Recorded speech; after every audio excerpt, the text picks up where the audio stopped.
మార్కెట్లో ఇన్వెస్ట్ చేసి మీ డబ్బులు డబుల్ చేసుకోవాలనుకుంటున్నారా? సుందరరామిరెడ్డి గారి లైవ్ సెమినార్ కి అటెండ్ అవ్వండి. Hello viewers, welcome back to our channel. ప్రస్తుతం మనతో పాటు ఉన్నారు centre for human security studies founder and executive director Kanneganti Ramesh Babu garu. సార్తో మాట్లాడారు. నమస్తే సార్. నవీన్ గారు నమస్తే అండి. సార్, ట్రంప్ ఏవైతే రూల్స్ తెచ్చారో దాంట్లో ఒకటి ఏంటంటే గవర్నమెంట్ ఎంప్లాయీస్ రిక్రూట్మెంట్ పైన ఎవరిని కూడా కొత్తగా తీసుకోవద్దు. మరి రీసెంట్గా మనం ఒక వీడియో కూడా చేసాం, 8 నెలల జీతం ఇచ్చేస్తాం, ఇమీడియట్ గా మీరు రిజైన్ చేసేయండి అని. దానికి కొంచెం ఆశపడి కొంతమంది 40,000 ఉద్యోగాలు రిజైన్ చేసేసారు. మరి ఒక్కసారి దాని గురించి మాట్లాడుతాం. ప్రెసిడెంట్ ట్రంప్ 47వ అధ్యక్షుడిగా రాష్ట్రపతి భవనంలోకి ప్రవేశించి, అమెరికన్ రాష్ట్రపతి భవనం వైట్ హౌస్ లోకి ప్రవేశించిన తర్వాత 100 డెసిషన్స్ తీసుకుంటే, ఆ 100 డెసిషన్లో అతి కీలకమైన డెసిషన్ ఏంటంటే అమెరికాలో గవర్నమెంట్ జాబుల్లో రిడక్షన్, కోత. ఏంటంటే ఫిబ్రవరి లోపల ఎవరైతే మీరు పెట్టేబాటు సర్దుకొని వెళ్ళిపోవాలనుకుంటే వెళ్ళిపోండి, 8 నెలల శాలరీ మీకు ముందలుగానే వేస్తాం, ఎందుకంటే మీ మీద ఖర్చు ఎక్కువ అవుతుంది, మీ నుంచి మాకు రాబడి లేదు అని ఒక ట్రంప్ ప్యూర్ బిజినెస్ మ్యాన్ లాగా వచ్చేదంతా పోయేదంతా అనేది ఆలోచించి ఒక డెసిషన్ తీసేసుకున్నాడు. దానికి ఏం చేశాడు, ఇంకొక గొప్ప అత్యంత ధనవంతుడు కుబేరుడు లేదా మంచి బిజినెస్ మ్యాన్ ఎలాన్ మస్క్ని కూడా తోడు చేసుకొని ఆయనకు ఒక కొత్త మినిస్ట్రీనే క్రియేట్ చేసేసాడు. Department of government efficiency, DOGE, department of government efficiency. ఏ గవర్నమెంట్లో ఉన్న different departments, different ministries, different శాఖల్లో ఏదైతే ఆదాయానికి తగ్గట్టుగా వ్యయం ఉందా లేకపోతే వ్యయం ఎక్కువ ఉందా అని ఆలోచించి ఆదాయ వ్యయాలు ఒక బేరీజ్ వేసి, if your expenditure is too much, if you are becoming a non performing department with in the government of the United States of America, we don't need that department, ఇమ్మీడియట్గా దాన్ని డౌన్ సైజ్ చేయండి, దాన్ని cut చేయండి, దాన్ని తీసేసేయండి, ఆ నిర్ణయాన్ని ఆ స్వేచ్ఛని మీకు ఇస్తున్నాను అని చెప్పి ప్రెసిడెంట్ డొనాల్డ్ ట్రంప్ ఎలాన్ మస్క్కి చెప్పటమే కాకుండా ఒక మ్యాండేటు, ఒక బడ్జెట్ కూడా ఇచ్చాడు. ఆ మ్యాండేట్ ఏంటి, డిపార్ట్మెంట్ ఆఫ్ గవర్నమెంట్ ఎఫిషియన్సీ అనే ఒక కొత్త ప్రభుత్వ శాఖను ఏర్పాటు చేసి అతన్ని అధ్యక్షుడిగా చేశాడు, అంటే దానికి ఆ డిపార్ట్మెంట్. సో దాంట్లో భాగంగా ఒక 20 లక్షల ఉద్యోగాలు అమెరికాలో కోత పడిపోయింది. అదే కాకుండా ఇంకేమంటున్నాడు ఆయన, అక్కడితో ఆగల ఆయన, 9 to 5 జాబ్ అంటే 9 to 5 రావాల్సిందే. మీరు ఇంట్లో కూర్చొని ల్యాప్టాప్ తీసుకొని టక్ ఏదో కోవిడ్ టైంలో కొట్టుకుంటే నేను కుదరదు. ఇంట్లో కూర్చొని వర్క్ ఫ్రమ్ హోమ్, ఇంట్లో కూర్చొని పిజ్జానో లేకపోతే కేకో చేసుకుంటా అటు ఇటు పరిగెత్తుతా టీవీ చూస్తా మీరు వర్క్ చేయడం కుదరదు.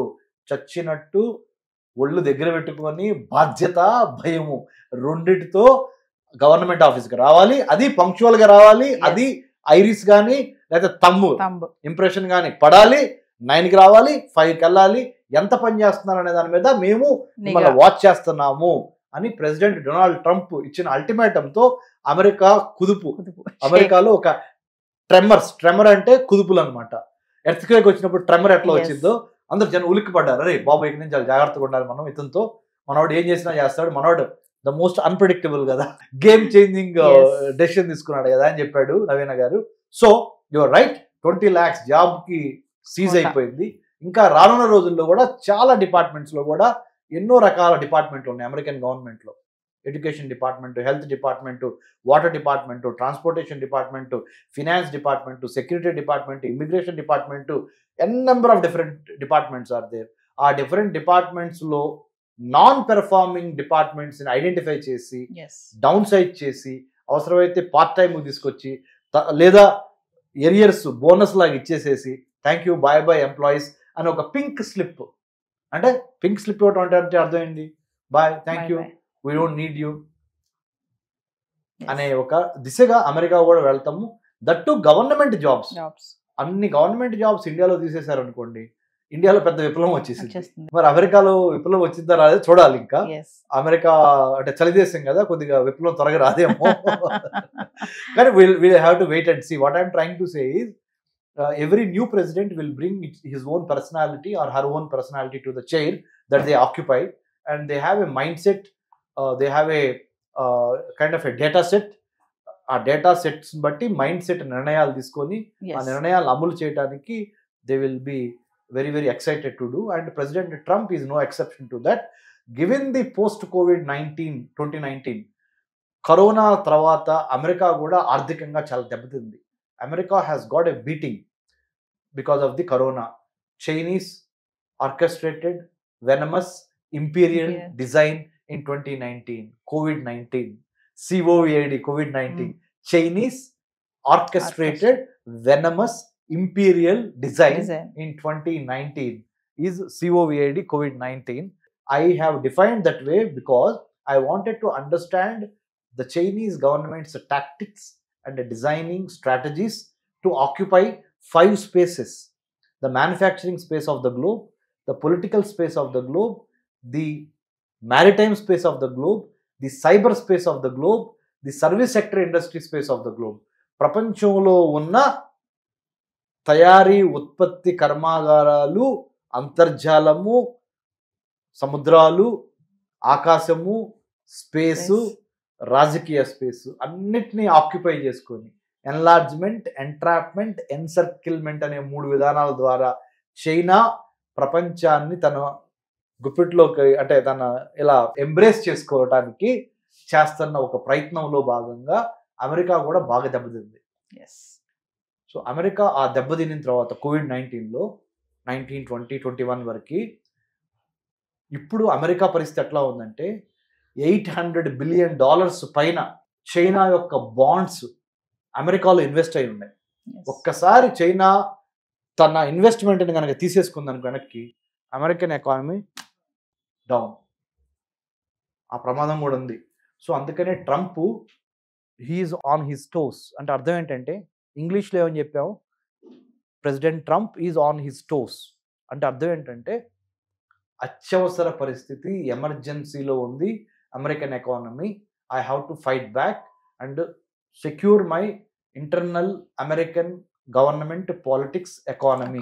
To do that I need to stop internal revenue service, don't impose taxes on American citizens, impose taxes on people who are working, who are doing business and trade with America in the name of tariffs. Impose heavy tariffs on the exports that are coming to United States and US is importing them. So since they are gaining, impose tax.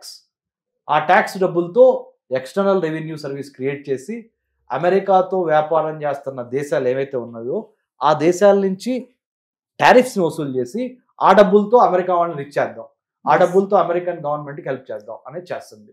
కాబట్టి 20 లక్షల జాబులు పోవటం అనేది కొంతవరకు బాధాకరమైనప్పటికీ కొన్ని battles ఓడిపోయినా war గెలవాలి అంటే ఇది చేయడం తప్పదని డొనాల్డ్ ట్రంప్ భావించాడు. అంటే ఖర్చుల భారాన్ని తగ్గించడానికి కూడా అనుకోవచ్చా సార్ గవర్నమెంట్ ఎంప్లాయీస్ ని తీయడానికి కారణం? ఖర్చుల భారం తగ్గించడము, ఆదాయాన్ని పెంచడము, పని చేయకుండా కాంప్లసెన్సీ అంటే లేజీ ఫెలోస్ ని నిద్రలేపటం, wake up call, carrot and stick policy అంటారు. బాగా పని చేయండి మీకు క్యారెట్ ఇస్తా, తప్పుడు పనులు చేయండి స్టిక్ పెట్టి కొడతా. This is the policy of the United States of America and the current President Donald Trump. I don't see any fault with that. But in the days to come ఆ పాలసీని ఎంత జాగ్రత్తగా ప్రజలకి ఎక్స్ప్లెయిన్ చేయాలి, ప్రజలకి explain చేసి ప్రజా అభిప్రాయాన్ని గెలుచుకోగలిగితే నువ్వు ఏ పని చేసినా సక్సెస్ అవుతావు. నువ్వు ప్రజల అభిప్రాయాన్ని అస్సలు పట్టించుకోకుండా రుద్దాం అనుకోండి, వాళ్ళ మీద ఫోర్స్ చేసావు అనుకోండి, బికాజ్ నీకు పవర్ ఉంది కదా అని, అది నీకు బూమ్ ర్యాంగ్ అయ్యి కౌంటర్ ప్రొడక్టివ్ అయ్యి చివరికి నువ్వే దెబ్బ తగిలే స్థితికి వెళ్తుంది. So the policy is good, but how successfully, how smartly, how beautifully, how eloquently you get the confidence of the people on the ground for your policy decision that you have taken is what the statecraft is all about. Thank you. Thank you, Naveen garu.